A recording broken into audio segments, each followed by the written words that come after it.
Բարև ձեզ սիրելի հայրենակիցներ, ողջունում եմ ձեզ Համայնայության մայրաքաղաք Երևանից։ Այսօր ապրիլի 11-ն է 2025 թվական։ Կխոսենք աշխարհաքաղաքական, տարածաշրջանային, ներպետական ուշագրավ թեմաներից, որոնք կներկայացնեմ իմ մեկնաբանությամբ։ Կարճ անդրադառնամ ներքաղաքական թեթև մի հատ հարցի ու նոր անցնենք ահագին թեմաներ կա քննարկենք։ Նախ Գյումրու ընտրությունների հետևանքները դեռ չի մարսվել, մանավանդ դեռ ընտրությունները տեղի չի ունեցել, որ իմանան քաղաքապետով ընտրվում, նախնական պայմանավորվածություն ուժի մեջ է թե ոչ, բայց այն ամբողջ խնդիրը, որ առաջացավ, կամ պետք է իշխանության ներկայացուցիչը ընտրվի կամ էսում ընտրեցին, շատերն անգամ ասցին, թե սա պետք է ընտրվեր ավելի լավ ընտրությանը չմասնակցեք, մեկ անգամ եւս հստակեցնենք ժողովուրդ ջան, որպեսզի դրանից կախված է նաեւ մեր վերաբերմունքը առաջիկա խորհրդարանական ընտրություններին, որով երկրում իշխանությունն է փոխվելու։ Գյումրու ընտրությամբ իշխանություն չի փոխվելու երկրում։ Այսինքն հարցը սա է, գյումրեցին գնաց ընտրեց նախկիներին, շատ վատ ընտրություն կատարեց, բայց այն մարդիկ, ովքեր ասում են, եթե չէիր ուզում նախկինին ընտրել, չգնայիր ընտրության, չգնալով ընտրության, մեխանիկորեն իշխանության թեկնածուն դառնում էր քաղաքապետ, որովհետև նվազագույն շեմ սահմանած չի, թե այսքան մարդ պետք է ընտրությանը մասնակցի, իսկ ամենաշատ ձայնը ստացել էր իշխանության թեկնածուն։ Այսինքն այնպես չի, որ եթե չմասնակցեին, ուրեմն ընտրվելու էր իշխանության թեկնածուն։ Շատ վատ տարբերակների մեջ մի վատ տարբերակներ ընտրվելու, բայց խնդիրն ուրիշ է, գյումրեցին ասեց, որ եթե լավ թեկնածու բերեք, դրան ընտրեինք, հիմա իշխանությունը երկրում կփոխվեր, այսինքն հնարավոր եղավ իշխանությունը փոխել, եթե նորմալ թեկնածու, այդ նորմալ թեկնածուն դուք բերեիք, ով պետք է բերեր, չմասնակցել նշանակում է ձայն տալ իշխանությանը, այդ ուղղակի ինիկատի ունենաք, հիմա դա չի հարցը, Գյումրու հետ կապված խնդիրը այդքանով սահմանափակենք, անցնենք առաջ, իշխանությունը հիմա դա օգտագործելու ասի, տեսակ ժողովուրդ ջան, այ եթե մեզ չընտրեցիք, հիմա նախկիները հետ են գալու, մեկը կոմունիստ է, մեկը հանցագործ է, մեկը էսա եւ այլ, բոլորը չտվարկենք, բայց ինքը դա անում է, բա մենք ինչ ենք անում։ Մենք երբ որ հաստատ գիտենք, որ իշխանությանը պետք է որ նախկինների բոբոս արկի, որովհետև նախորդ անգամ այդպես է եղել, որ հանկարծ որևէ այլընտրանք չձևավորվի, ու ուշադրություն դարձրեք, 4 ուժ, որոնք հաղթահարեցին շեմը, այդ 4 ուժը բոլորը նախկինների ներկայացուցիչներ էին։ Անգամ իշխանության հետ ասոցացվող Եվրոդաշինքը, որ թեպետ ասում էր մենք ինքնուրույն ենք, ոչ մեկին չենք միանում, ձայն չստացավ, որտեղ իշխանության հետ էր ասոցացվում։ Այսինքն ով իշխանությանը ձայներ տալու տվեց, իշխանության որևէ համակրի կամ իշխանության հետ որևէ ձևով կապված ուժի ձայն չտվեց։ Նույնը կարող է լինել նաև խորհրդարանական ընտրությունների ժամանակ, եւ իշխանությունը ամեն ինչ անելու է, որ նախկինները իրանց ռեսուրսը չկորցնեն, որպեսզի լինեն մրցունակ, նրանց ֆինանսի հետևից չի գնալու, նրանց փողերը չի պակասացնելու, որտեղ նա իրանց պետք է, դա իրանց գործընկերն է, ուշադրություն դարձրեք դրա վրա։ Այդ ոնց է ըլնում, որ ցանկացած ծախսի պարագայում կարողանում են բռնել, եթե մեկը 1000 դրամ մի հատ ծախս սանի, մեկի տրանսպորտի փող վճարի ասի արի հանրահավաք, ասում են կաշառք է ստվել, հանրահավաքի կաշառքը որն է, կազմակերպել են, մարդիկ եկել են, գալուց հետո էլ միտեղ մի հատ հաց ուտեին, որ նոր հետ գնային, դա էլ են համարում, այ դու փողով ես բերել եւ այլ, բայց այս ֆանտաստիկ փողերը, որ նախկինները ծախսում են, այդ մեդիա ռեսուրսը, որ ծախսում են, ակտիվիստի հաստիկ կա, այսքան ակտիվիստի փողնով է տալի։ Այդ մեդիաների նով է պահում, բայց եթե մեդիա պահելն այդքան հեշտ էր, բոլորն էլ կպահեին էլի։ Մի ալիք պահելն է եկա պրոբլեմ, բայց դուք ստուդիաներ են պահում, այդ ով է տալ այդ միլիոնները ամեն ամիս ծախսողները, Նիկոլ Փաշինյանը տեղը չգիտի, այդ բոլոր օրինական գրանցված է, բոլորի հարկերը մուծած է։ Այսինքն ուզեմ ասեմ իմացեք, որ առաջիկա պայքարը նրանց հետ միասին է ալնելու ու նրանց դիրքերը չի թուլանալու, նրանց ուժը չի պակասելու։ Հիմա այս ակտիվությունը, որ կա տարբեր ուժեր հիմա ցանկանում են իրանց փորձեն, դա իրանց խնդիրն է։ Մեր խնդիրն է նաև նա, որ եթե նորմալ այլընտրանք լինի, այդ այլընտրանքը իսկապես հստակ գաղափարական ու ծրագրային լինի։ Ուղղակի ասենք, որ միայն ցանկությունը դրա համար բավարար չի։ Այդ ուղղակի նկատի ունենանք, որովհետև հետո պետք է ասենք, էլի սենց եղավ, էլի լրիվը գնաց նրանց մեջ, բա ուրա մի հատ այլ ընտրանք չկա, շատ հեշտ է ասել, ուրա չկա։ Այդ բոլոր հարցերը դուք տեսնում եք, թե ինչ պայքար է գնում, ինչ ձևով է գնում։ Այդ կազմակերպական հսկայական հարցեր կա, որ այդ հարցերը նրանք շատ լավ են լուծելու են եւ Փաշինյանն ամեն ինչ անելու է, որ որևէ մեկը որևէ ձևով չկարող հասարակ մի բան ասեմ, լա գնացեք մի հատ որևէ մի հատ բիզնեսմենի դիմեք, ասեք ուզում ենք մի հատ գովազդ տնես, մի փող ստանանք անկախ լինենք, էլի գովազդով փող աշխատենք, ասի չէ ինչ ես խոսում, Նիկոլ Փաշինյանին քննադատում ես, մենք քեզ մոտ ոնց գովազդ տնենք, պրոբլեմ կլինի։ Բա հաթաթ մի հատ ցույց տու այդ բոլոր մեդիաները, որոնք որ բոլորը Նիկոլ Փաշինյանին քննադատող ելույթներ են դնում, բա նրանց մոտ ոնց ես գովազդ տնում, ասում է այդ ուրիշ է, նրանց հետ կապված մենք խնդիր չունենք, բա այդ ինչի չունենք։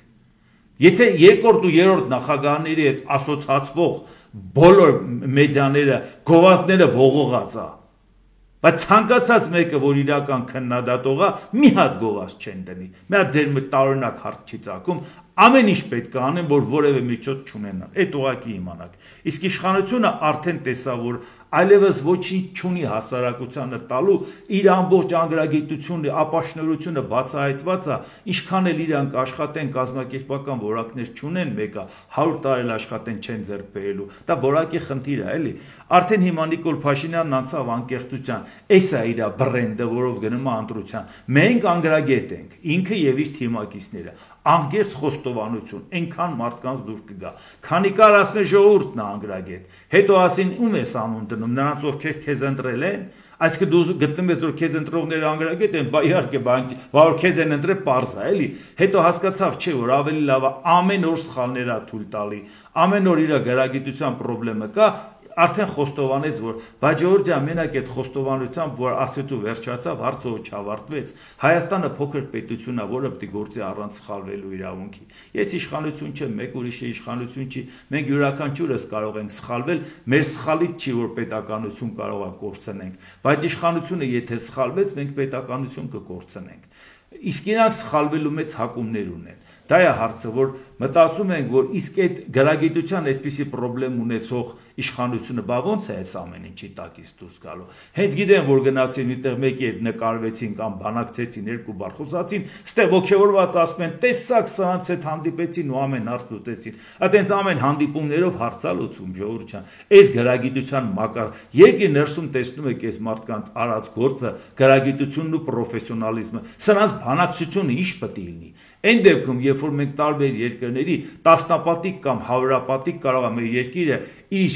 կշռով զիջի ուրիշներին։ Եթե մարդկային որակները այնպեսին չլինի, որ հավասարը հավասարի հետ հարաբերվես, գոնե կոմպենսացնես այդ քո երկրի եւ նրա երկրի տարբերությունը քաշային կատեգորիաների, որպես անձ լնես նույն քաշային կատեգորիայում, որ հարգելով քեզ հարգեն այն պետությունը, որին դու ներկայացնում ես, այդտեղ էլ մենք խնդրեմ ունենք, եթե Նիկոլ Փաշինյանն ասում է ինքը եւ իր թիմակիցներն անգրագետ են։ Դուք տեսնում եք երկրի ներսում, որտեղ երկրի դրսում փակ սենյակներում հանդիպումների արդյունքները կարող է չիմանալ, հետո գլխի գնեք թե ինչ կատարվեց, դա փորձեն գեղեցիկ ցույց տան։ Դե տեսակ հանդիպեցինք, էս արեցինք։ Ինչի համար եմ սա ասում։ Պատկերացրեք ցանկացած բանակցություն, դա քննության պես բան է։ 100 հարցաշարի մեջ 100 հարց է։ Պատահական կարող անգնի մի հարցաթերթիկ, որի մեջ 3 հարց է։ Եթե դուք 100 հարցն եք, գիտեք, շատ ինքնավստահ գնում եք, ասում եք, որն ուզում անգնի, ես կխոսեմ։ Դուք վստահ եք ձեր վրա, դուք խնդրեմ չունեք, կարող առանց նախապատրաստվելու խոսակ։ Կարող է այդ 100 հարցին էլ տիրապետես կողքից ասեն, բեր մի հատ օժանդակ հարց տանք, մի հատ հասկանանք, թե իսկ դու անգերեիր արես 100 հարցը, թե իսկապես գիտելիք ունես, բագաժ ունես, կողմնակի կարող է 1000 հարցել կողմնակի տիրապետես ու այդ ինքնավստահությամբ գնաց ցանկացած հանդիպման կամ ցանկացած քննության, ոնց որ ուսանողն է գնում քննության, որովհետև դու ունես այդ բագաժը։ Իսկ եթե հանկարծ հետդ մի բան խոսացին, բայց գրագիտությունը չի երիկում, պետք է ասես կներես, սպասի մի հատ Google մտնեմ, տեսնեմ այդ մասին ինչ ա գրած, իսկ ցանկացած բանակցություն դեմ դիմաց նստած զրույց անելը չի։ Ըլնումա բանակցություն ժամերատևում դուրս են գալի իր այդ թիմակիցները կամ եթե չէ պատվիրակության անդամները իր այդ զրուցում են, հետո ըլնումա օրերատևում նայած բանակցություններ, ինչքան է տևում, ինչ է ալնում։ Այդ ընթացքում կարող են շատ լավ բոլորի խելքը չափել եւ շատ լավ իմանան թե ում հետ ոնց կվարվեն։ Այնքան հեշտ է մեկին սենց կոմպլիմենտներ անելով մտերմիկ զրուցով ասեն, հա դե տիկին ջան դու որ չլնեիր այս բանը, այս քաջնազարը ոնց կարար դառնար, դուր գա այդ կոմպլիմենտը մի քիչ թուլանան եւ բաներ խոսան, որևէ թիմակցի հետ խոսան, ասեն դե որ հետը քայլել ես, գիտենք քու արժանիքը, դու չլնեիր ինքը չէր կարա աներ, ցած հալվի ասի հայ իսկականից, կարող է սրանց պակաս տղա եմ ինքը վարչապետա, իր աչափ ես էլ եմ քայլել։ Անենց են կարողանում անփորձ մարդկանց վրա ազդել։ Ուշադրություն դարձրեք, անցյալի հետ կապված բաներ ասեմ, որը շատ հեշտ կարողանանք պրոյեկտենք, որովհետև նորը դժվար է ցույց տալ, պետք է կոնկրետ ապացույց, չէ։ Ենթադրենք այսպես նայեք, մեծերյակը գնացել հանդիպելա Թեհրանում 1943 թվականին Խորհրդային Միությունը, Ամերիկայի Միացյալ Նահանգներ, Մեծ Բրիտանիա։ Եղել է 43 թվականի նոյեմբերի 28-ից դեկտեմբերի 1, 3 օր։ Բա 3 օր խոսում են, թիմակիցներ են խոսում, ամեն ինչ են անում։ Բանը Յալթայի կոնֆերանսն է 45 թվական, փետրվարի 4-ից փետրվարի 11, մի շաբաթ է տևել։ Այդ մի շաբաթը հետ իրար հետ չեն շփվում, որ թիմակցից մի հատ գաղտնիք իմանան ինչ է կատարում։ Պոցդամի կոնֆերանս հուլիսի 17-ից օգոստոսի 2 շաբաթ, պատահական չէր որ մի անգամ ասեցի, որ Հարի Տրումենը Ստալինին ասել միջուկային զենք ունենք, Չերչիլը դեմքին նայր, որ հասկանար, թե ի վերջո հասկացավ ինչի մասին է խոսքը, կարանք վրան ճնշում գործադրենք։ Ստալինը ոչ մի ռեակցիա տվեց, ասում կարող է չհասկացավ ինչի մասին է։ Շատ լավ էլ հասկացավ, հետո գնաց հանրությունները տվեց։ Ինչ եմ ասում, ոնց են հաղթում։ Հաղթել են նենց, որ Հիտլերը Խորհրդային Միության վրա հարձակվելուց առաջ դեսպանատան ճանապարհով նենց ապատեղեկատվություններ տարածեց, որի փրթե իր ռազմական ղեկավարները հեղաշրջում են ուզում անեն, արտասահմանին են ծառայում, այդ ցուցակն ընկավ Ստալինի ձեռը, դրեց բոլորին գնդակահարեց պատերազմից առաջ, այդ ամբողջ փորձալու հրամանատարներին գնդակահարեց։ Կարող է չգիտենք 44 թվականի հունիսի 6-ին, երբ որ բան իջան Նորմանդիայում, որ իջան անգլո-ամերիկյան զորքերը, ինչպիսի ապատեղեկատվություն էին տարածում, որ էսիշ տեղից են հարձակվելու, փչած, փուչիկի պես փչած ռետինե տանկեր էին սարքում դնում, մուլաժներ էին սարքում ամեն ինչ անում, որ հետախուզությունը պարզի, որ ստեից են հարձակվելու, ունես տեղից հարձակվեցին, որ գերմանացիները հանկարծակի եկան։ Սա է դիվանագիտությունը, որով աշխատում են, այս պրիմիտիվ ձևով գնալ մի հատ Թշնամիտ մի հատ կոմպլիմենտ անում, հալվում են, ջերի պես հոսում են։ Գնում են, վայ, ասում Ալիևը, ասում անց գեղեցիկ բաներ խոսած, հետը խոսածին, ջերի կանում են, սկսում թշնամիտին չի պիտի քո հետ անկեղծանա կամ դու ինչ ես թշնամուտ հետ անկեղծանում։ Դրա համար ես ուզում եմ, որ շատ այդ բաները հասկանան, թե ինչ կործանարար հետևանք ա ունենում, երբ որ մենք գործ ունենք անգրագետ իշխանության հետ, որը արդեն ելևս չի կարող դա թաքցնել, արդեն ինքն էլ է խոստովանում։ Դրա համար հիմա շարունակությունը նայենք ինչ ա կատարում։ Այդքան խոսում ենք, որ մեզ պետք է խաղաղություն, այդքան խոսում ենք, որ խաղաղության հասնելու համար այս բաներն արվում, հմտություն պետք է ունենա տարածաշրջանային երկրների հետ աշխատենք, ինչ գործ ունենք, դրսինները կարող է մեզ չգան, հիմա նորից էլի Ադրբեջանը համարյա օր չկա, որ Ադրբեջանը նույն հաղորդագրությունը չանի։ Քիչ ամնում էլ հաղորդագրությունը չջնջեմ, մենակ ամսաթիվները փոխեմ, որ այդ օրվանը կարդում եմ, արդեն էլի նորից Հայաստանի պաշտպանության նախարարությունից հայտնում են Ադրբեջանի ՊՆ հաղորդագրությունը թե իբր ապրիլի 10-ին ժամը 20:55-ի սահմաններում Հայաստանի զինված ուժերի ստորաբաժանումները կրակ են բացել սահմանագոտու հյուսիսարևելյան հատվածում տեղակայված ադրբեջանական դիրքերի ուղղությամբ չի համապատասխանում իրականությանը։ Ինչի է այսքան պետք Ադրբեջանին ամեն օր խոսի, որ մենք ենք հարձակվում։ Եվ նայեք, այս մեկը ուշադրություն դարձրեք, այս մեկը արդեն Տրամպի նամակից հետո է, որ ողջունում է խաղաղությունը, որ Ադրբեջանի տարածքային ամբողջականության մասին էր խոսում, որի կկանգնած է թիկունքին, որ լավ բարեկամ պետությունն է, հետը ճանապարհ ունի, բայց եթե կարծում ենք, որ Տրամպը խաղաղության ողջունում է, դա մեզ էլ է վերաբերում, Ադրբեջանը չափը չի անցնի, Ադրբեջանը չի շարունակում մեր վրա փաստեր կուտակի, որ մենք հերթական անգամ իր վրա կրակել ենք, մենք իր տարածքային ամբողջականության նկատմամբ ոտնձգություն ենք անում։ Բա էդ էլ արդեն Տրամպի նամակից հետո է, չէ՞։ Ուրեմն բերեք այդ ամեն ինչի վրա չխաբվենք, էլի ժողովրդյան եւ շատ զգոն լինենք։ Անտալիայի դիվանագիտական ֆորումի շրջանակում հանդիպել են Հայաստանի եւ Թուրքիայի հատուկ բանագնացներ Ռուբեն Ռուբինյանն ու Սերդար Քլիչը։ Իհարկե Արարատ Միրզոյանն են հանդիպումներ ունենում, բայց ինչի հատկապես այս ուղղությամբ ցանկացած ձեզ ներկայացնեմ, վաղ իհարկե Արարատ Միրզոյանը նաեւ կհանդիպի Թուրքիայի արտգործնախարարի հետ, այսօր ուղղակի հանդիպումներ ունեն, բայց կարևոր մասը խոսենք։ Ինչ է ասում Հայաստան-Թուրքիա կարգավորման գործընթացի վերաբերյալ լավ քննարկում ունեցա Սերդար Քլիչի հետ, գրել է Ռուբեն Ռուբինյանը, այսինքն մեր պատվիրակությունից հայ-թուրքական հարաբերությունների կարգավորման գործընթացի հետ կապված ազգային ժողովի փոխնախագահ։ Հիմա հարց է ծագում, Ռուբեն Ռուբինյանը գտնում է, որ լավ քննարկում է ունեցել Թուրքիայի ներկայացուցիչի հետ։ Նորմալ է, չէ՞, այսինքն մեր ներկայացուցիչը ասում է լավ է եղել։ Հիմա տեսնենք ինչ է ասում Սերդար Քլիչը այդ լավ հանդիպման մասին։ Սերդար Քլիչը մեկնաբանել է այն հարցը, թե արդյոք Թուրքիան պահանջ է ներկայացրել Հայաստանի սահմանադրությունը փոխելու վերաբերյալ։ Ինչ է ասել։ Նիկոլ Փաշինյանը նույնպես հայտարարություն է արել սահմանադրության փոփոխության վերաբերյալ։ Այս համատեքստում Հայաստանը կկատարի անհրաժեշտ փոփոխություններն իր սահմանադրությունում, ասել է Քլիչը։ Իհարկե նաև ասել է, որ սահմանադրությունը Հայաստանի ներքին գործն է, բայց դա չի խանգարել, որ ինքը ասի Նիկոլ Փաշինյանը խոստացել է պետք է անի, եւ այդ սահմանադրությունը անհրաժեշտ փոփոխությունը Հայաստանը կկատարի։ Ինչի Հայաստանը ո՞ց պետք է կատարի, ենթադրենք Նիկոլ Փաշինյանը խոստացել է։ Դնում է հանրակրվեի չի անցնում։ Այդ ինչ պարտավորություն է ստացել Նիկոլ Փաշինյանը, որ խնդիր չկա, թողեք ես 2026-ին ասնեմ, 2027-ին սահմանադրությունը կփոխեմ։ Ո՞նց ես փոխելու։ 700 ձեն ո՞նց ես ստանալու։ Բայց եթե չստանաս, հետո էլ կանգնելու ես ասես, բայց ես ինչ անեմ, ես ձեզ խոստացա, ես իմ քայլը արեցի, ժողովուրդը չարեց։ Այ ժողովուրդ դուք եք մեղավոր, դրա համար հարձակում են մեր վրա։ Չնայած դա 2 տարի հետո է, բայց դա մենք այսօր էս խնդիրը մենք ունենք, թե ինչի է Թուրքիան նման խնդիր դնում է։ Շարունակությունը նայենք, Հայաստանի հետ հարաբերությունների կարգավորման հարցերով Թուրքիայի հատուկ ներկայացուցիչ Սերդար Քլիչը ինչ է ասել։ Հայ-թուրքական սահմանի բացման հարցում առաջընթաց չկա։ Բայց ինչի՞ց էր այդքան գոհ Ռուբեն Ռուբինյանը։ Եվ մարդիկ ասում են հայկական կողմի ասածներն էլ մենք մեկնաբանենք, մենակ մյուսներին ենք ասում։ Հայկական կողմին էլ կարդացի մյուսներին էլ։ Դուք ինչ հասկացաք սրանից։ Այսինքն ինչ ենք մենք գոհ մի բանից, որ Թուրքիան էլ է խառնվում մեր սահմանադրությունը փոխելու գործին եւ գտնում է, որ Փաշինյանը խոստացել է դա կփոխի,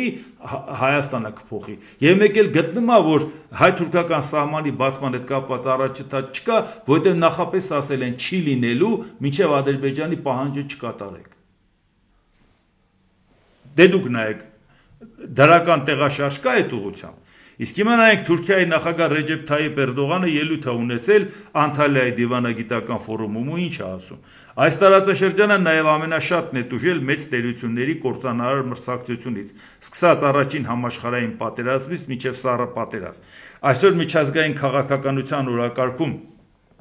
գերիշխող բազմաթիվ խնդիրներ, պատերազմներ, ճգնաժամեր եւ լարվածություններ տեղի են ունենում մեր անմիջական հարևանությամբ։ Հպարտությամբ պետք է ասեմ, որ մենք ոչ միայն այս տարածաշրջանի բնակիչներն ենք, այլ նաեւ դրա տերերը, ասել է Էրդողանը։ Այսինքն հիմա ինքը ինչ է ուզում ասի։ Գերտերությունների բախման արդյունքում մեր տարածաշրջանը խնդիրներ է ունեցել, ամենաշատն է ունեցել։ Իսկ ինչ է Թուրքիայի պատճառով հայերը խնդիրներ չեն ունեցել։ Այդ որ տենց ուրիշների վրա է գցում։ Այդ ժամանակ որ Թուրքիան մեր ռեգիոնի համար գերտերություն էր, իր մասշտաբներով ու մեր ռեգիոնի մասշտաբներով։ Մենք տեսել ենք, չէ՞ ինքը ոնց է վարվում, որ հիմա մեղք ուրիշի վրա է գցում։ Կամ կարող է համաշխարհային պատերազմների ժամանակ Թուրքիան ներգրավված չէր որևէ կողմից։ Այտենց իր համար հանգիստ նստած էր, ոչ մի բանը չէր խառնվում։ Իսկ խնդիրը նա է, որ ինքը ցանկանում է, որ այո գերտերությունները այստեղ չլինեն, որպեսզի գերտերությունների կուրացիան վերցնի ինքը, գերտերության գործընկերը ինքը լինի։ Եվրոպային ասում է, ես եմ քո ընկերը, առանց ինձ չես կարող դու հարցերը լուծես, անգամ Եվրամիության անվտանգության հարցը, ՆԱՏՕ-ն էլ եթե չի լինելու, արդեն ինչպես տեսնում ենք Ամերիկան հետ է քաշվում, մենք ձեր հետ միասին ենք անելու դա, այդ դեպքում իմ կարիքը ունեք, այսինքն Եվրամիության ներկայացուցիչը լինի մեր տարածաշրջանում, Ամերիկային ասում է, ես եմ քո գործընկերը, Ամերիկան էլ ասում է, Էրդողանը իմ ընկերն է, Տրամպը իր այդ անգամ Իսրայելին է սաստում Տրամփի հետ, Էրդողանի հետ յոլա կգնաս, այսինքն Ամերիկայի ներկայացուցիչն աստե գերտերություն պետք չի, Ռուսաստանի հետ էլ դե գիտենք իրանց հարաբերությունը, Ռուսաստանը առանց Թուրքիայից դե ինչ անում որ, կամ ինչ կարա անի որ,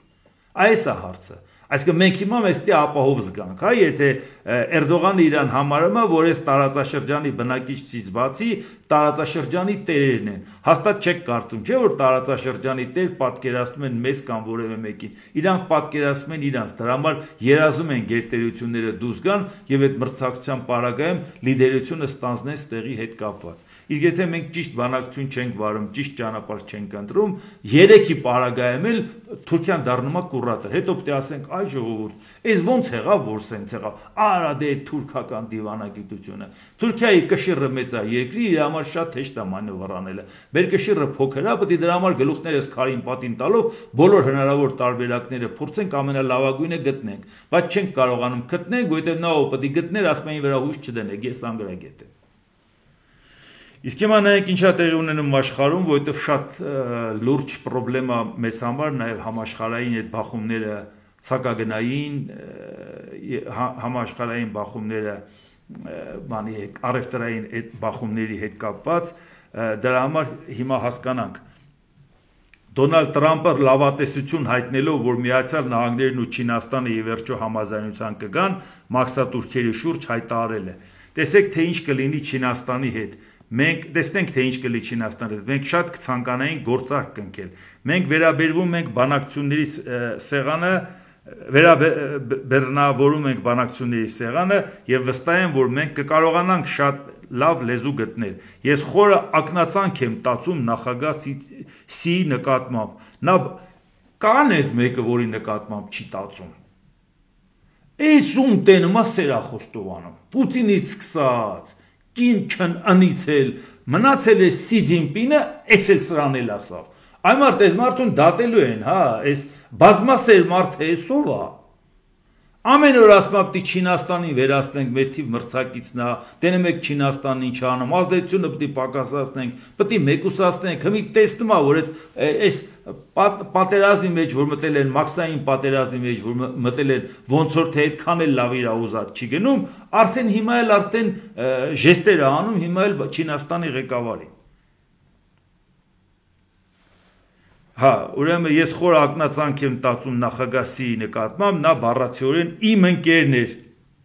երկար ժամանակ։ Այս մեկն էլ է իր ընկերը։ Եվ ես կարծում եմ մենք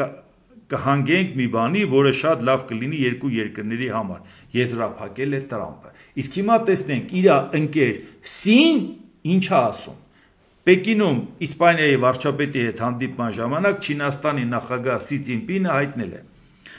Սակագնային պատերազմներում հաղթողներ չկան, եթե ընդդիմանաս աշխարհին, ապա կհայտնվես մեկուսացման մեջ, ասել է Չինաստանի ղեկավարը։ Այս այն էր, որ աշխարհին ընդդիմացողը Տրամփն է եւ կհայտնվի մեկուսացման մեջ, որի մասին այնքան ենք խոսել, որ լավագույնը Սի Ցզինպինն է ասում,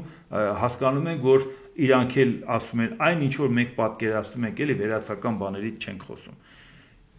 Սի Ցզինպինի խոսքով Չինաստանը եւ Եվրամիությունն աշխարհի խոշորագույն տնտեսություններից են եւ հաստատակամորեն աջակցում են տնտեսական գլոբալացմանը եւ ազատ առևտրին։ Չինաստանը եւ Եվրամիությունը պետք է կատարեն իրենց միջազգային պարտավորությունները, համատեղ պաշտպանեն տնտեսական գլոբալացումը եւ միջազգային առևտրային միջավայրը, համատեղ դիմակայեն միակողմանի ճնշմանը, ոչ միայն պաշտպանեն իրենց օրինական իրավունքներն ու շահերը, այլ նաև պաշտպանեն միջազգային կարգն ու կանոնները, ասել է Չինաստանի նախագահը։ Այսինքն այն, որ խոսում ենք սերտացնելու է հարաբերությունը Եվրամիության հետ, նա հստակ հայտարարում է եւ Ամերիկային էլ մեղադրում է մեկուսացման համար։ Եվ մենք հիմա նայենք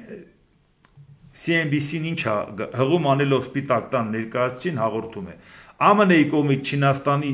ներմուծվող ապրանքների համար սահմանված մաքսատուրքերն այժմ գործնականում կազմում են 145%։ Ավելի վաղ ԱՄՆ նախագահ Դոնալդ Տրամպը ստորագրել էր գործադիր հրաման, որով Չինաստանի համար ներմուծման մաքսատուրքերը 84-ից բարձրացվել են մինչև 125։ Սա լրացնում է ներկայում գործող 20-ը, որը սահմանվել էր մարտ ամսին։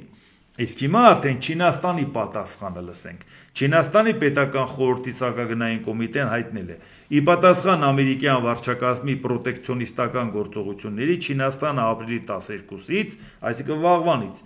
ամերիկյան ապրանքների ներկրման համար մաքսատուրքերը 84-ից բարձրացնում է 125%։ Հաշվի առնելով մաքսատուրքերի ներկա մակարդակի պայմաններում շուկային այլևս ի վիճակի չէ ընդունել Չինաստան մատակարարվող ամերիկյան ապրանքները,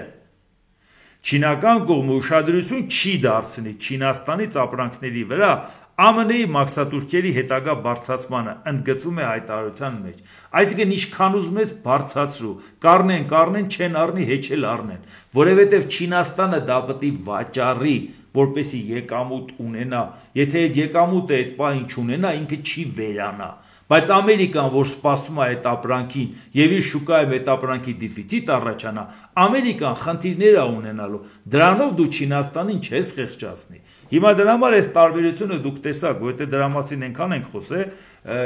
որպեսզի տեսնենք, որ իրականում ինչա կատարվում։ Իսկ դա չի կարող համաշխարհային տնտեսության վրա չազդի եւ բնականա չի կարող նաեւ մեր վրա չազդի։ 4 օր Վրաստանում կռվում էին մի քանի 100 միլիոնի մենք վնասներ կրեցինք, երբ որ մի փոքր ճանապարհները փակվեց։ Այդ լա 2008 թվականի մասին է խոսքը։ Լա չենք խոսում կորոնավիրուսը, լա չենք խոսում համաշխարհային ֆինանսատնտեսական ճգնաժամը։ Այսինքն մենք էլ ենք շատ խոցելի։ Մենք ավելի շատ խոցելի ենք, որովհետև մենք փոքր երկիր ենք։ Ամերիկան սխալներ կանի, էս կանի, դա ինձ իր երկիրը չի վերանա։ Այո, կարող է անդառնալի կորուստներ կլի, բայց մեկը չի վերանա։ Հետո այդ բոլոր սխալները կվերարժևորեն, կհասկանան եւ շատ ավելի էֆեկտիվ կարող է առաջ գնան շատ ավելի մեծ քայլերով, սխալները բոլորը գնահատելուց հետո։ Մենք ինչ կանենք։ Ռուսաստանի Դաշնության նախագահի մամուլի քարտուղար Դմիտրի Պեսկովը հայտնել է. ԱՄՆ նախագահ Դոնալդ Տրամպի հատուկ բանագնաց Սթիվ Ուիթքոֆը ժամանել է Մոսկվա, այցի նպատակը Ռուսաստանի Դաշնության նախագահ Վլադիմիր Պուտինի հետ հանդիպումն է։ Սա կլինի Ուիթքոֆի եւ Պուտինի երրորդ հանդիպումը Տրամպի Ռուսաստանի եւ Ուկրաինայի միջև պատերազմում հրադադար հաստատելու պահանջի ֆոնին։ Իհարկե Պուտինի ներկայացուցիչ հետ հանդիպելը, Պուտինի հետ էլ այդ հանդիպումից այլ արդյունքներ չունենք, եթե ունենանք վաղը դրան կանդրադառնանք, իհարկե ակնհայտ է, որ Դոնալդ Տրամպը ցանկանում է պատերազմը ավարտվի, բայց նաև ակնհայտ է, որ Ուկրաինան ինքը իր խնդիրները ունի լուծելու եւ ինքը չի հրաժարվելու իր տարածքներից եւ ցանկացած պայմանով չի գնալու խաղաղության, Ռուսաստանն էլ հասկանում է, եթե ինքը հետ քաշվի, դա իր համար կատաստրոֆա է։ Անկամ այսօր էլ Լավրովը նորից ասում էր 91 թվականի սահմաններին անհնարին է վերադառնալ, իրանց ցանկությունն է, ասում է գոնե զիջումը համարենք այն, որ Ուկրաինայի վերացումը այլևս չենք ուզում, գոնե ինչ որ վերցրել ենք, այդ մնա մեր մոտ։ Իսկ այդ վիճակով բանակցությունները ավարտելը շատ մեծ խնդիր է։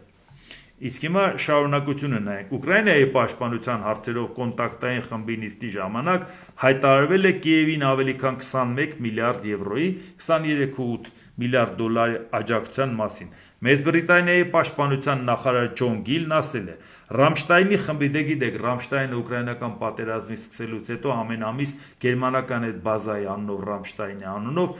միշտ չի որ եղել է ուղակի հարվածվել են, եղել է նաև հեռախոսով են իրար հետ հեռավար կապով են բանակցություններ վարել, բայց նպատակը դա է, ամեն ամիս մտածել են հավաքվեն եւ մտածեն ինչով են օգնում Ուկրաինային։ Այս անգամվա տարբերությունը նա էր, որ Միացյալ Նահանգներն ասել էր ես չեմ մասնակցելու դրանից։ Բայց Ռամշտայնի խմբի շրջանակներում այսօր հայտարարված նոր օգնությունը գերազանցում է 21 միլիարդ եվրո։ Սա Ուկրաինայի ռազմական օգնության ռեկորդային աջակցություն է։ Սա Մեծ Բրիտանիայի ներկայացուցիչն է ասում։ Ռամշտայնի խմբի մասնակիցներն են ՆԱՏՕ-ի երկրները, Եվրոպական միությունը եւ Ուկրաինայի այլ գործընկերներ։ Այսինքն սա խոսում է նրա մասին, որ նույնիսկ եթե Ամերիկայի Միացյալ Նահանգների այս հարցում պասիվանում է, Եվրոպան բավարար չափով իր վրա բեռավերցնում եւ ինչքան Եվրոպան ուժեղանա, այնքան դա մեր օգուտն է։ Ինչքան Եվրոպան ավելի միասնական, ավելի հզոր ձևով հանդես գա, մեր օգուտն է։ Միևնույնն է, վաղը մյուս օրը անպայման Եվրոպան եւ Ամերիկան տարաձայնությունները մի կողմ են դնելու եւ ելնելու են իրանք շատ ավելի հզոր, քան Տրամպի ստեղծած այս կոնֆլիկտը, որովհետեւ Տրամպի այս թափության քայլերը, որոնք որ այո շատ մեծ վնաս հասցրեցին թե Եվրոպային, թե Ամերիկային, բայց ի վերջո երկուսն էլ հասկացան այդ սխալները, որտեղ շատ հանգիստ էին ապրում, էլի, այնպես շատ բաների ուշադրություն չէին դարձնում։ Եվ հիմա Ամերիկայում է շատերը հասկացան, որ մի քանի օրվա ընթացքում կարող են Ամերիկանն ցնցեն, այնպես ու հետո հասկացան, որ անհատներից ինչքան բան է կախված։ Բա կարծում էին Ամերիկան մենակ համակարգերով է, փոխլրացումներով, փոխզսպումների մեխանիզմով է, այնց մի հատ համակարգ է ստեղծված, որ մի անձը ինչ կարա անի։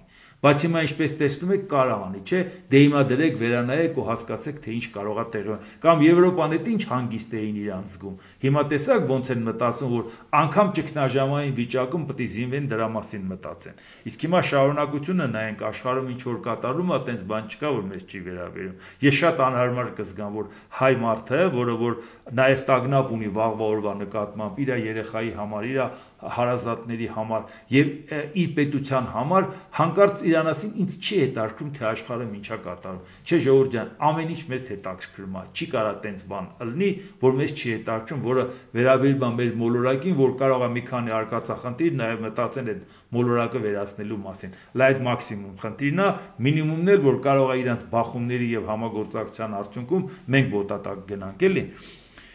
Իսլանդիայի վարչապետ Քրիստուն Ֆրոստադոտիրը հայտարարել է մինչև 2027 թվականը երկրի Եվրամիությանն անդամակցելու վերաբերյալ հանրաքվե անցկացնելու մտադրության մասին։ Որոշումը կապված է գլոբալ անվտանգային փոփոխությունների, մասնավորապես Ուկրաինայի պատերազմի եւ Արկտիկայում ԱՄՆ կոշտ քաղաքականության հետ, ներառյալ Գրենլանդիայի հնարավոր բռնակցման մասին Դոնալդ Տրամպի մեկնաբանությունները, ուշադրություն ինչի համար են ցանկանում հանրաքվե անել։ Նախնական հարցումներով 6 թվով մարդիկ համաձայն են Եվրամիության անդամակցությանը։ Հարցումների համաձայն իսլանդացիների գրեթե 2/3-ը կողմ է հանրաքվեի անցկացմանը, իսկ 45%-ը Եվրամիության անդամակցել։ Իսլանդիան արդեն Շենգենյան գոտու եւ եվրոպական տնտեսական տարածքի մի մասն է եւ Եվրամիության հետ համագործակցության դրական փորձ ունի։ Այնուամենայնիվ վարչապետն ընդունում է, որ ներկայիս քննարկումը պայմանավորված է ոչ միայն Եվրամիության անդամակցության հնարավոր օգուտներով, այլև Գրենլանդիայի հանդեպ ԱՄՆ սպառնալիքներով։ Մենք միանգամայն արկտիկական ազգ ենք, Արկտիկան մեր տունն է, մեզ համար սա պարզապես հայեցակարգ չէ, միջազգային հարաբերություն է, սա մեր բնակավայրն է։ Մենք շատ սերտ կապեր ունենք գրենլանդացիների հետ, հետևաբար այն ինչ տեղի է ունենում, մեծ մտահոգություն է, ասել է վարչապետը։ Իդեպ խորհրդարանական կառավարման համակարգը Իսլանդիայում, այսինքն վարչապետը ըստ էության գործադիր իշխանության ղեկավարն է, նախագահը ընդամենը արարողակարգային ներկայացչական պաշտոն է, բայց ինչի համար ես սա կարդացի ձեր ուշադրությունը հրավիրելու այս հարցի վրա։ Տեսեք, մտավախություն ունի Գրենլանդիայի հետ կապված, բայց Իսլանդիան ՆԱՏՕ-ի անդամ է։ Իսլանդիան ՆԱՏՕ-ի հիմնադիր անդամ է։ Այսինքն 1949 թվականի ապրիլի 4-ին Վաշինգտոնում 12 հիմնադիր պետությամբ, որ ստեղծել են ՆԱՏՕ-ն, 12-ից մեկը Իսլանդիան է, ժողովուրդ ջան, Ամերիկան, Կանադան, Իսլանդիան, Դանիան եւ այլն, ինչ եմ ասում։ Նույնիսկ Իսլանդիան լինելով ՆԱՏՕ-ի անդամ, ասում են ինձ լրացուցիչ երաշխիք է պետք դառնամ Եվրամիության անդամ։ Մի հատ հետաքրքիր չի սա։ Բա մարդիկ կան արդեն Եվրամիությունը թաղում էին։ Ասում են Եվրամիությունն արդեն սա կքայքայվի, էսա Ամերիկան էլ որ ձեռք քաշի, էս կլնի, այն կլնի։ Դրանից հետո ասում ենք, բա Եվրամիությունը քայքայվում է, ու մեկ է Թուրքիան ցանկանում է Եվրամիության անդամ դառնա, 50 տարի դռների առաջ կանգնած է։ 10 տարուց ավել է թեկնածու է։ Այս նոր եք հասկանում այդ ամեն ինչը։ Այսինքն ուշադրություն դարձրեք, եթե Եվրամիության հետ կապված անվտանգային կոմպոնենտը չի կարևորվում, ՆԱՏՕ-ի անդամ Իսլանդիան ինչի է ցանկանում դառնա Եվրամիության անդամ։ Եվ ուշադրություն, Իսլանդիայում մեկ շնչին ընկնող համախառն ներքին արդյունքը կրկնակից ավել գերազանցում է միջին եվրոպական ցուցանիշը։ Այսինքն բայինքը ինչի է միանում։ Այդ ընտանիքին, որի միջին մակարդակը 2 անգամ իրանից պակաս է։ Եվ որ ասեմ ավելի, Իսլանդիան, որը ցանկանում է դառնա Եվրամիության անդամ, Եվրամիության մեջ ամենահզոր պետությունների, տոլա Եվրամիության էլ չասենք, դա Մեծ Բրիտանիայի հետ գումարենք։ Իր մեկ շնչին ընկնող համախառն ներքին արդյունքով Իսլանդիան գերազանցում է թե Մեծ Բրիտանիային, թե Գերմանիային, թե Ֆրանսիային, թե Իտալիային։ Բա հարց չի ծագում, բայց այն չէ գլուխը ջարդելով հանրակրվե անում, որ մտնի Եվրամիություն։ Կարող է Եվրամիությունը լավ էլ անվտանգային միջավայր ստեղծելու ժողովուրդ ջան։ Թե չէ բայ դա ինչին էր պետք դա անել։ Եթե առավել եւս ՆԱՏՕ-ի անդամ է, ՆԱՏՕ-ի երաշխիքները ունի, որը ինքը բավարար չի համարում։ Միանում է մի տնտեսության, որ իր կենսամակարդակը նրանից բարձր է։ Այդ ուղղակի նրանց համար, որոնք Հայաստանի հետ կապված էլ ասում են Եվրամիությունում սենց, Եվրամիությունում նենց, Եվրամիությունում որակապես այլ փոփոխություններ է ալնելու, բայց դրանից իրանք շատ ուժեղացած են դուրս գալու։ Այնպես որ ուշադրություն դարձրեք, թե որ պարագայում ինչա տեղի ունենում։ Իսրայելի և Թուրքիայի ներկայացուցիչները Ադրբեջանում կայացած բանակցությունների ընթացքում չեն կարողացել ընդհանուր դիրքորոշման գալ Սիրիայում լարվածության նվազեցման հարցում։ Գրում են ադրբեջանական լրատվամիջոցները։ Իսրայելի հանրային հեռարձակող Կանի հաղորդմամբ երկու կողմերը չեն կարողացել որևէ համաձայնության գալ, ինչը հանգեցրել է քննարկումների հաջորդ փուլը հետաձգելու որոշման։ Իհարկե, այս զուտ հանդիպման փաստը արդեն քիչ չէր,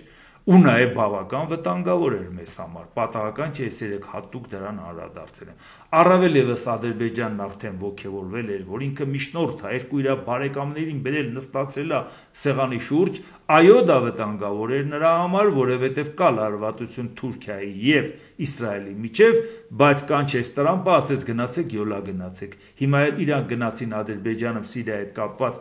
լուրջ տարաձայնություններ կա Սիրիայում, որովհետև Գոլանի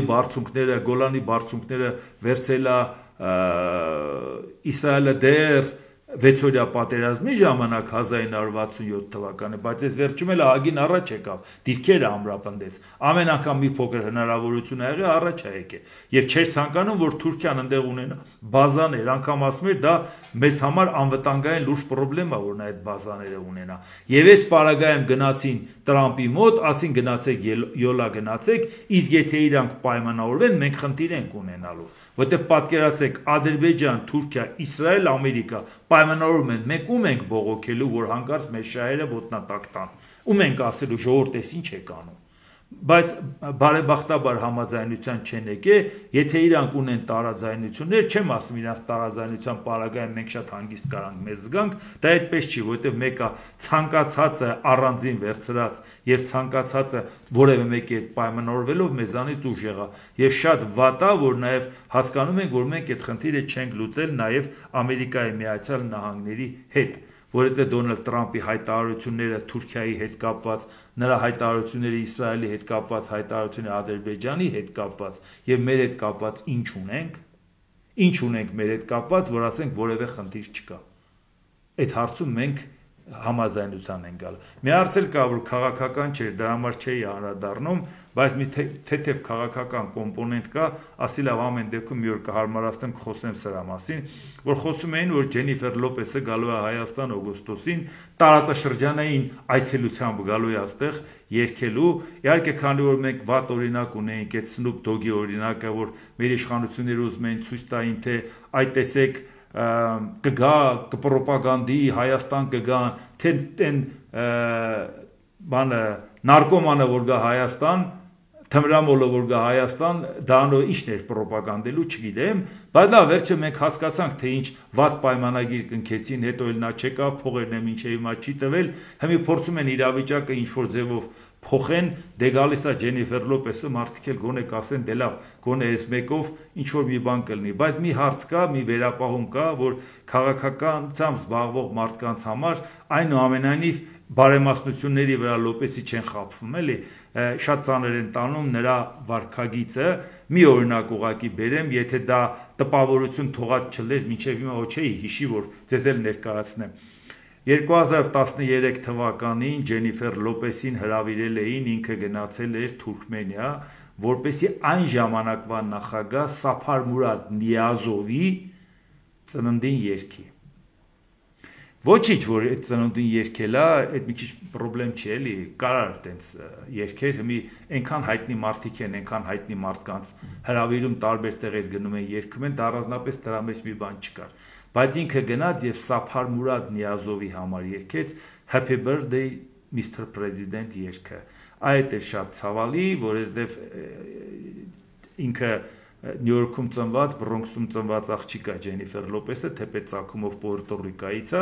բայց ամեն դեպքում էլեմենտար հարգանք պետք է ունենալ, էլի, որ ասենքն այդ երգը երգում էր Մերիլին Մոնրոն 1962 թվականի երգել է Ջոն Ֆիցջերալդ Քենեդու պատվին նրա ծննդի կապակցությամբ Happy Birthday Mr. President եւ քանի որ դենց ողբերգական մահ ունեցավ Մերիլին Մոնրոն, ինչ որ միտեղ նաև նրա նկատմամբ մեկ ասին դե հիմա թմրանյութի հետ կապված տարբեր բաների եւ այլ, մեկ էլ ուղղակի շատ ինֆորմացիա ուներ, այդ պարագայում մեկ էլ դե Քենեդին էլ մահացավ 63 թվականի նոյեմբերի 22-ին, արդեն հասկանում եք, որ երկուսի նկատմամբ էլ այդ լեգենդար այդ մոտեցումները կար։ Իհարկե Քենեդին, այո, շատ մեծ ծրագրեր ունեցող եւ մեծ ցախողումներ ունեցող նախագահ էր, որ եթե չսպանեին, երևի այլ գնահատականներ կունենային, բայց այդ ողբերգական մահն էլ այնպես դարձրեց, որ այդ երգը մի տեսակ դարձավ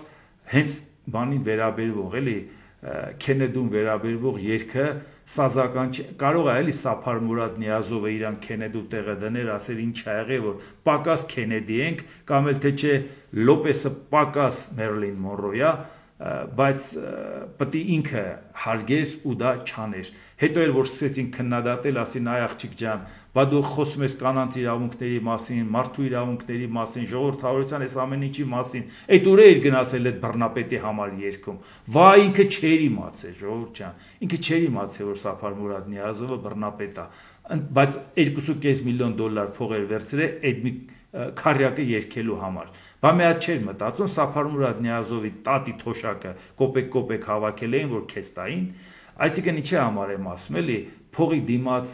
ամեն ինչ չի որ կարելի է անել, չնայած հիմա փողի դիմաց այնպես բաներ են անում, որ այս աղջիկը արած է մի քիչ ներելի է, բայց այնուամենայնիվ ուզեմ ասեմ քաղաքականությամբ հետաքրքրվող մարդկանց համար, առավել եւս Ամերիկայի նկատմամբ վերաբերմունք ունեցող Ամերիկայի հետ կապված իրադարձություններին նենց շատ այլ ձևի վերաբերվելով, նրա հիմնադիր հայրերի կամ Աբրահամ Լինկոլնի կամ Ռուզվելտի կամ Քենեդու եւ այլ, ամեն դեպքում ինձ համար այնքան է դա տհաճ է, որ մինչեւ այսօր դա նստված կա տվել, որ ասի ձեզ հետ էլ կիսվեմ, թե չէ եթե դա նստված տված չէ, ոնց եք պատկերացնում, Լոպեսը գալիս է Հայաստանից, որտեղից հիշեի, որ ինքը գնաց է Սափար Մուրադ Նիազովի համար երգել է, այդ կարգի տպավորություն է թողել բացասական, ուզեմ ասեմ այնպես, որ ինքը կարող է գա երգի, նրանք ովքեր քաղաքականությամբ չեն զբաղվում, կարան գնան հիանան իր բարեմասնություններով, բայց մենք ուղղակի հիշենք, որ ամեն ինչ չէ էլի որ փողով է չափվում։ Դե ինչ այսօր այսքանը, եթե հավանեցիք սեղմեք լայք կոճակը, բաժանորդագրվեք Էդվարդ Տանտինյան YouTube-յան ալիքին, սեղմեք զանգակ կոճակը, գրեք մեկնաբանություններ, գրեք հարցեր, դիտեք եւ դատեք ինքներդ։ Շնորհակալություն։